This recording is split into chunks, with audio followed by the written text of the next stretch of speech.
Olá, estudantes! Sejam muito bem-vindos a mais um aprofundamento aqui no Centro de Mídias, aprofundamento do segundo ano do ensino médio. Hoje eu estou aqui com Moésio na Libras, que vai me ajudar, e nós vamos falar hoje sobre a nossa sistematização 2 do componente As Narrativas Históricas e a sua produção material e imaterial. Nós já estamos na sistematização 2, hein? Então foi uma longa trajetória que a gente vai completar agora na nossa sistematização número 2. Vamos lá para a nossa tela para a gente ver as habilidades e a gente já avança para o nosso conteúdo. Vamos lá. A nossa habilidade 1 é levantar e testar hipóteses sobre temas e processos de natureza histórica, social, econômica, filosófica, política e cultural em âmbito local, regional, nacional ou global, contextualizando os conhecimentos em sua realidade local e utilizando procedimentos e linguagens adequados à investigação científica. E a nossa habilidade de formação geral básica, que é analisar objetos e vestígios da cultura material e imaterial, de modo a identificar conhecimentos, valores, crenças e práticas que caracterizam a identidade e a diversidade cultural de diferentes sociedades inseridas no tempo e no espaço. E quais são os nossos objetos de conhecimento? A herança cultural e a valorização da memória e do patrimônio histórico, cultural, material e imaterial, além da diversidade cultural e as suas dimensões. Quais são as estratégias? Sala de aula invertida e produção, ou leitura de notícias, tá? E vamos para os nossos objetivos da aula de hoje. Na aula de hoje vamos sistematizar os conteúdos aprendidos nas aulas anteriores. Para isso, vamos recapitular a nossa trajetória pela atividade 2. Então, é hora da recapitulação e eu espero aí que vocês tenham desenvolvido uma boa pesquisa, né? Vamos aí para os nossos estudos de hoje. Basicamente, né, pessoal, nas aulas anteriores, né, a gente viu as diferenças entre patrimônio material e imaterial. Depois a gente viu o que é o IPHAN e depois a gente começou a trabalhar aí a respeito aí do livro de registros do IPHAN, né? Porque o IPHAN ele registra, né, os patrimônios materiais e imateriais, né, da cultura brasileira e a gente começou a ver que patrimônios são esses, né? Então o objetivo era vocês escolherem, né, um desses patrimônios e trabalhar em cima dele, né, fazer uma pesquisa. Como a gente fez uma pesquisa, né, variada, né, sobre vários temas diferentes, eu escolhi alguns, né, para nossa sistematização, tá? E hoje a gente vai falar sobre aquela celebração que nós comentamos nas aulas anteriores sobre o cavalo marinho, tá? Então vamos avançar na nossa telinha para a gente continuar aí, tá? Vamos lá. Bem, a gente falou, né, a respeito aí do patrimônio cultural, né? O que é um patrimônio cultural? O patrimônio cultural é o conjunto de todos os bens, manifestações populares, cultos, tradições, tanto materiais quanto imateriais. Materiais são tangíveis, tá? E imateriais são intangíveis, que reconhecidos de acordo com a sua ancestralidade, importância histórica e cultural de uma região, né?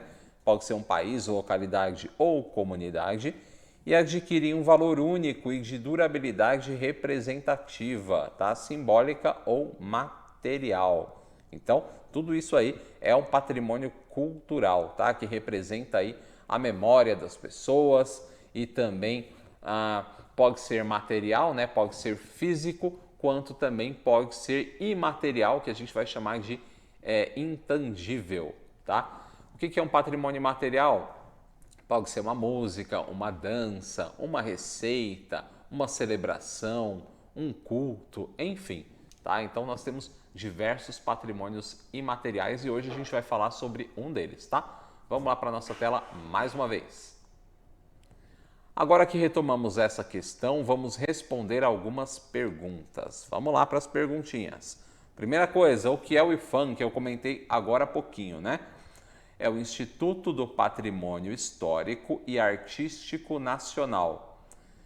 É uma autarquia federal do governo do Brasil, faz parte do governo, tá? Foi criado em 1937 e está vinculada ao Ministério do Turismo, responsável pela preservação e divulgação do patrimônio material e imaterial do país.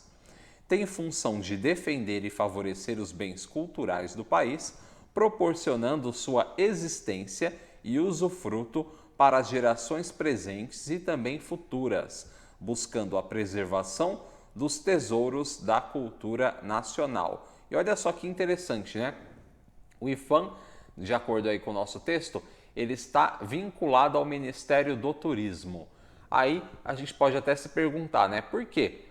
Que algo relacionado ao patrimônio cultural, né, a história do nosso país, está vinculada com o turismo, porque as duas áreas acabam se interligando. Por quê? Quando você preserva a história de um país, a memória e o patrimônio material e imaterial, consequentemente você acaba atraindo turistas e isso mexe com a questão econômica. Então, normalmente quando as pessoas visitam países diferentes, né, eles acabam visitando também os patrimônios históricos presentes nesses países, né, a cultura material e a cultura imaterial. Então, quando a gente está falando de uma vinculação com o turismo, a gente está falando de uma geração de receita, né, que mexe com a questão econômica. Você preserva o patrimônio material e imaterial e, consequentemente, você acaba atraindo turistas. Então, isso gera dinheiro, tudo bem? Vamos avançar mais um pouquinho lá na nossa tela. Vamos lá. O que é um tombamento? Quando a gente fala de tombamento, né? Vamos lá para o nosso texto. O tombamento é um ato de reconhecimento do valor histórico, artístico ou cultural de um bem, transformando-o em patrimônio oficial público e instituindo um regime jurídico especial de propriedade, levando em conta a sua função social e preservando a cédula de identidade de uma comunidade, e assim garantir o respeito à memória local e a manutenção da qualidade de vida.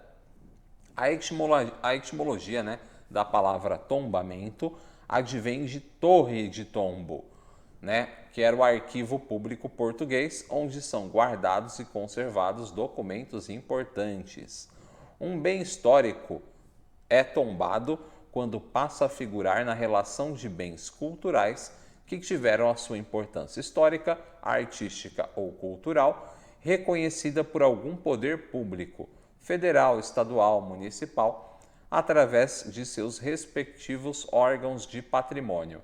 Então, quando a gente tem um patrimônio que ele é histórico, né, um patrimônio material ou imaterial, ele vai ser tombado, tá? Então, se ele for importante, né, para a história do país, de uma comunidade, de um povo, ele vai ser tombado. Então, ele vai ser registrado pelo governo e a partir desse registro, aí sim, ele vai ter que passar por uma série de regras, né, jurídicas que envolvem a questão aí do livro de tombo, tá? O que isso vai acarretar no caso, né? É que esse bem material ou imaterial ele vai ter que ser preservado. Então, se for um bem material, por exemplo, um prédio público, esse prédio, no caso, ele não vai poder ser demolido, reformado, uma reforma que vai alterar, por exemplo, a sua fachada, tá? Ele vai ter que ser preservado do jeito que ele é, porque ele é um patrimônio material, tá? Se for um patrimônio imaterial, é a mesma coisa, você vai preservá-lo para que as futuras gerações conheçam esse patrimônio, tudo bem? Então, a partir do momento que esse patrimônio material ou imaterial é registrado pelo governo, esse bem material ou imaterial vai ter que ser preservado. E para isso a gente tem diversas regras, beleza? Então, vamos avançar mais uma vez. A gente já falou sobre tombamento e agora a gente fala sobre a nossa atividade 2, né? O que os alunos deveriam fazer?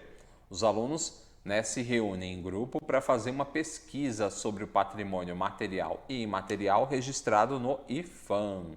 Aí você procurou, né, o patrimônio material e imaterial que está registrado, e esse patrimônio ele é dividido em algumas etapas, né? Então olha só, nós temos o livro de registro dos saberes, o livro de registro das celebrações, depois nós temos o livro de registro das formas de expressão e depois nós temos o livro de registro dos lugares. Então, todos esses tópicos aqui foram abordados, né? O livro de registro de saberes, a professora Janaína passou os vídeos lá para vocês, né? Aí, no livro de registro das celebrações, eu também passei um vídeo e textos. E, consequentemente, nos outros também. Então, todos esses tópicos aqui já foram abordados nas aulas anteriores. Então, se você tem alguma curiosidade, perdeu alguma aula, é só você entrar lá no repositório do Centro de Mídias ou ver lá na nossa página do YouTube os vídeos anteriores, tá? Que estão muito bons. Vamos avançar mais um pouquinho. Hoje, a gente vai falar sobre o livro de registro das formas de expressão. A gente vai retomar aí as formas de expressão, tá? Eu deixei um link depois no material para vocês verem, né, a forma de expressão que a gente vai trabalhar hoje, que a gente está retomando, né, que é o folguedo do cavalo marinho, né, a festividade do cavalo marinho. Vamos lá então. Aqui nós temos um modelo, né, de resposta, como é que ele deveria ser feito, né? Então, nós temos o livro de registro das formas de expressão. O que a gente vai trabalhar hoje é o que está ali na tela, né? O cavalo marinho. O cavalo marinho é um folguedo, né? Uma celebração dos estados da Paraíba e Pernambuco. Então, voltando aqui, é o nosso local, tá? E então nós temos o local Paraíba e Pernambuco e depois a gente tem qual que é a técnica ou saber que está sendo salvaguardado, né? É a forma de expressão do cavalo marinho. Aí sim, agora a gente vai para a nossa próxima etapa, que é o contexto histórico. O que é essa celebração, né? Então, vamos lá para a nossa telinha. O cavalo marinho é um folguedo, é uma celebração, uma festa, tá? Cênica brasileira, típica dos estados da Paraíba e de Pernambuco. O alto integra o ciclo de festejos natalinos e o término se dá no Dia de Reis, que presta homenagem aos Reis Magos, que são aqueles reis que vieram trazer os presentes para o menino Jesus quando ele nasceu. As apresentações se processam ao som da orquestra, conhecida como banco, composta de rabeca, ganzá, pandeiro, bagê, de taboca e zabumbas, que são instrumentos musicais. Então, na imagem que vocês estão vendo ali na tela, tem umas pessoas de camiseta amarela. Eles são o banco, tá? A gente chama eles de banco, que eles são basicamente as pessoas que vão tocar os instrumentos nessa festividade, tá? Então, o folguedo, nessa festa, ela possui 76 personagens que são divididos em 3 categorias: humanas, fantásticas e animais. Uma apresentação com todas as figuras pode ter a duração até de 8 horas seguidas e acontece entre julho e janeiro, com destaque para os dias de Natal, Ano Novo e Dia de Reis. Então, olha só que interessante, né? É uma celebração que a gente tem 76 personagens, né? Que são divididos em perfis diferentes, né? Nós temos os animais, nós temos também as figuras humanas e as figuras fantásticas, tá? E o que é interessante dessa festividade, né? Dessa celebração do cavalo marinho? É que, primeiro, é uma celebração natalina, né? E o interessante dela é que ela mistura várias culturas diferentes. Não é porque é natalina que vai falar só de cultura cristã. Ela mistura a cultura indígena e também a cultura africana.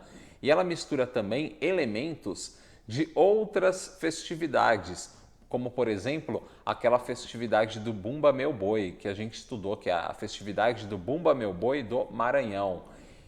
Vários personagens dessa festividade do Bumba Meu Boi do Maranhão acabam aparecendo nessa festividade do cavalo marinho, né? Dessa forma de expressão. Então vamos avançar mais um pouquinho lá na nossa tela. Vamos lá.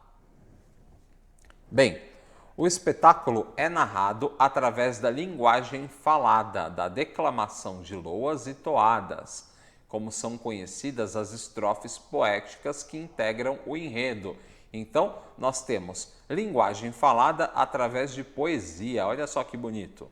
E os personagens, de modo geral, interagem com o público presente, sobretudo Mateus e Bastião, que, constantes em todos os atos, tecem comentários satíricos sobre a apresentação em si, sobre os indivíduos do público ou até mesmo aí sobre qualquer outro assunto. Então, lá no vídeo que a gente viu nas aulas anteriores, né, sobre o cavalo marinho, vocês perceberam que apareciam duas pessoas de máscara e essas pessoas meio que elas guiavam a festividade, eram como se fosse os representantes da festividade, que no caso são, né, o Mateu e o Bastião.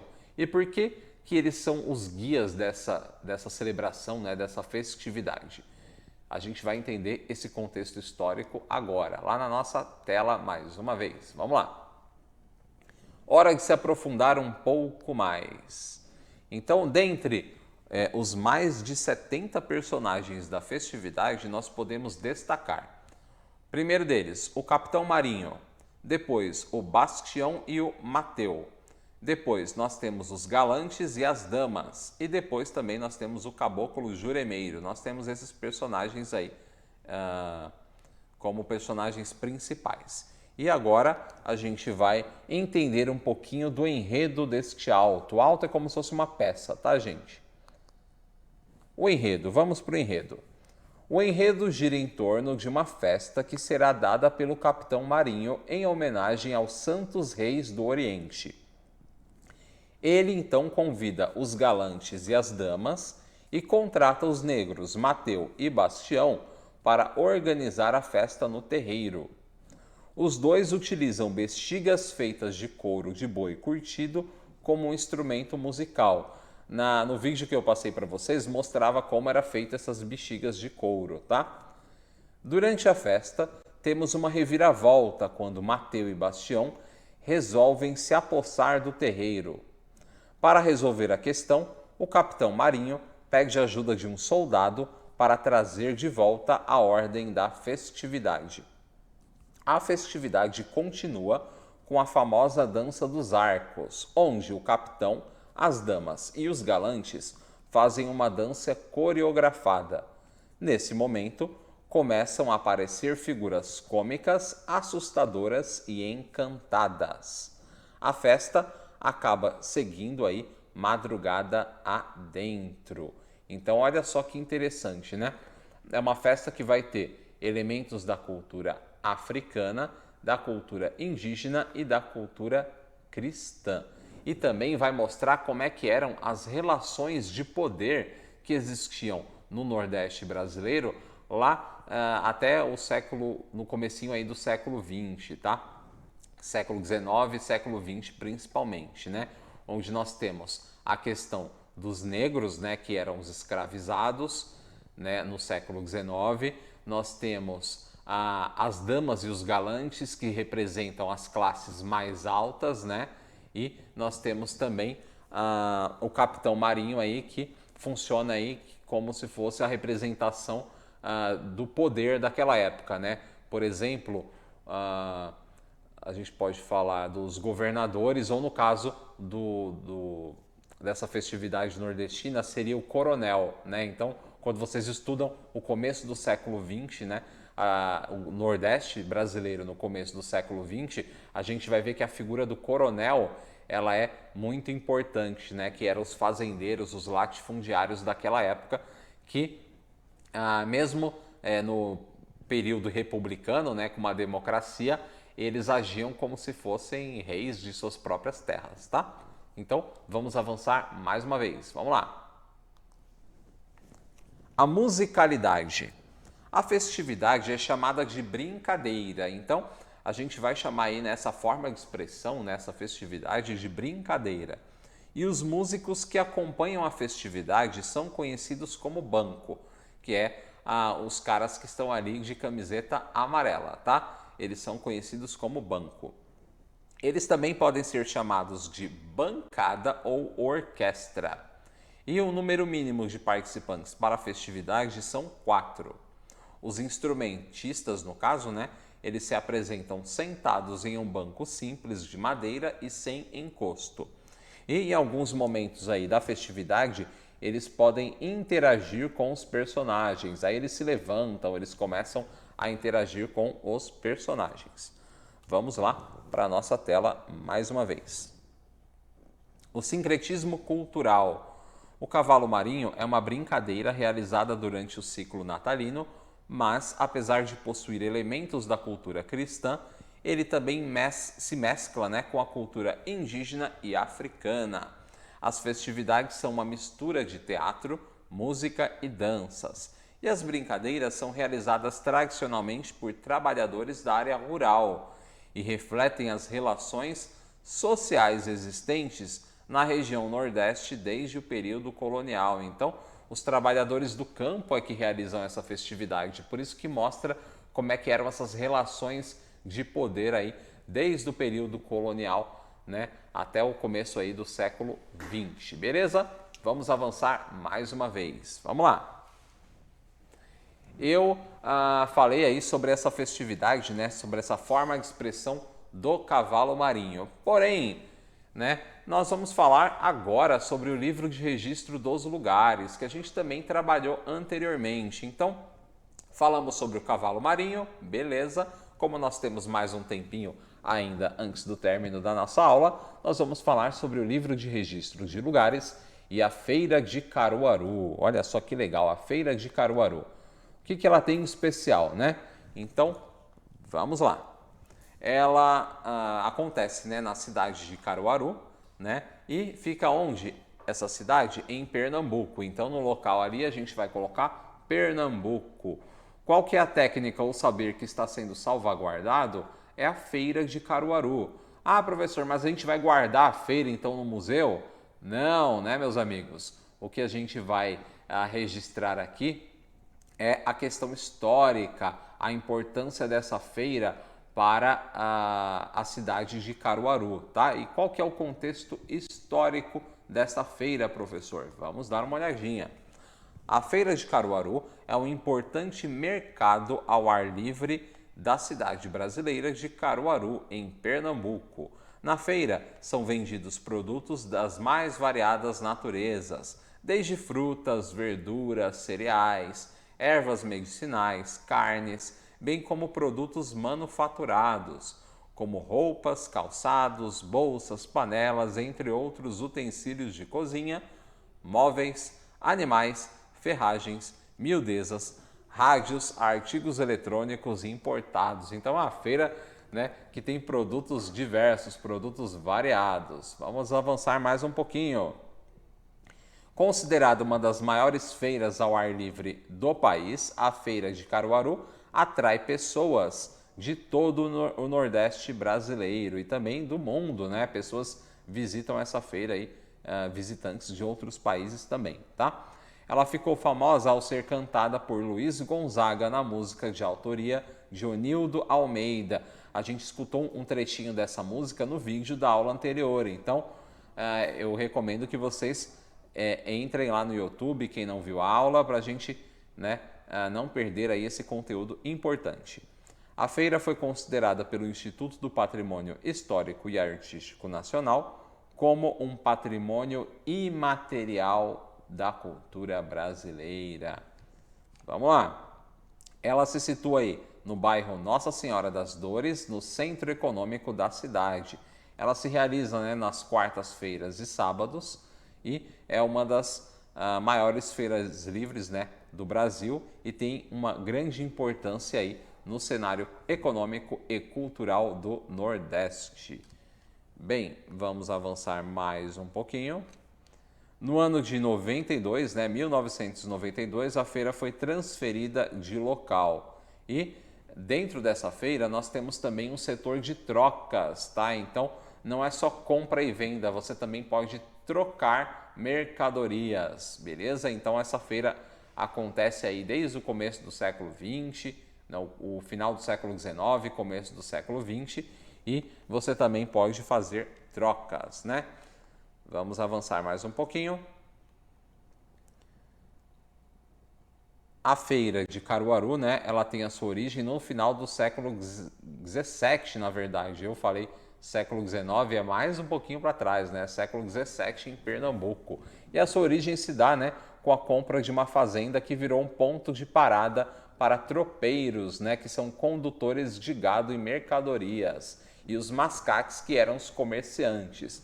Aí em 1781, já no século XVIII, é fundada aí a Igreja Nossa Senhora da Conceição e após isso temos um grande crescimento de novas moradias na região e posteriormente a criação da feira, tá? Então aqui tem uma imagem bem bonita, né, de alguns bonecos feitos de barro, né, que são vendidos na feira. Olha só que bonitos, eles são uma representação aí da feira de Caruaru e eles são extremamente populares no Nordeste, tá? Então muitos turistas vão e compram esses bonequinhos aí que representam aí a cultura nordestina, tá? Então vamos avançar mais um pouquinho para a gente fechar o nosso conteúdo. Bem, com o crescimento e a popularização da feira, ocorreram transferências de local para melhor comportar seus visitantes. Ela é dividida em diversos setores que vão da alimentação ao artesanato local. A Feira de Caruaru se tornou um ponto turístico extremamente popular em Pernambuco e guarda em si vários elementos históricos da cultura brasileira. Então, principalmente aí da cultura nordestina, né? A gente tem várias referências. Nós temos barracas onde nós temos literatura de cordel. Para quem não sabe, né? Procure literatura de cordel na internet, que vocês vão ver que é um estilo artístico, né? E também aí uma forma de você escrever contos, poesias, é bem bacana. Então nós temos literatura de cordel, nós temos feiras de artesanato, né, local, nós temos uma feira comum, né, que vende os alimentos, né, tradicionais aí do Nordeste. Nós temos esses bonecos de barro que também são vendidos. Então, é uma feira que representa muito da cultura nordestina, tá, pessoal? E por isso ela é um patrimônio imaterial da cultura brasileira, beleza? Vamos avançar lá na nossa tela mais uma vez para a gente fazer a nossa reflexão. Vamos lá! Bem, na aula de hoje nós avançamos com a nossa sistematização 2, na qual revimos o conteúdo sobre o patrimônio material e imaterial. Após isso, revisamos 2 exemplos de resposta, utilizando, né, o vídeo, né, do IFAM, que é o cavalo marinho. O vídeo vocês viram na aula anterior, tá? Além da leitura de textos sobre o mesmo tema. Por fim, revisamos os contextos que falam sobre a importância da Feira de Caruaru para o Nordeste brasileiro. Aí vem aquela perguntinha para a gente fechar a nossa aula, né? Quais são as relações entre a festividade, né, do cavalo marinho e da Feira de Caruaru? O que as duas festividades, né, a festividade do cavalo marinho e a Feira de Caruaru têm em comum, né? Então elas têm bastante coisa em comum. E basicamente é isso por hoje, pessoal. Eu espero que vocês tenham gostado da aula. A partir da semana que vem, a gente vai começar a nossa atividade 3. Então, é o momento, né, agora, né, da nossa sistematização, de vocês mostrarem os trabalhos de vocês. E a partir da semana que vem, a gente já inicia a nossa atividade 3. Beleza? Então, basicamente é isso por hoje. Eu agradeço o pessoal da Libras que sempre está me ajudando, o pessoal da produção, e ficamos por aqui. Até mais, pessoal. Um abração e tchau, tchau.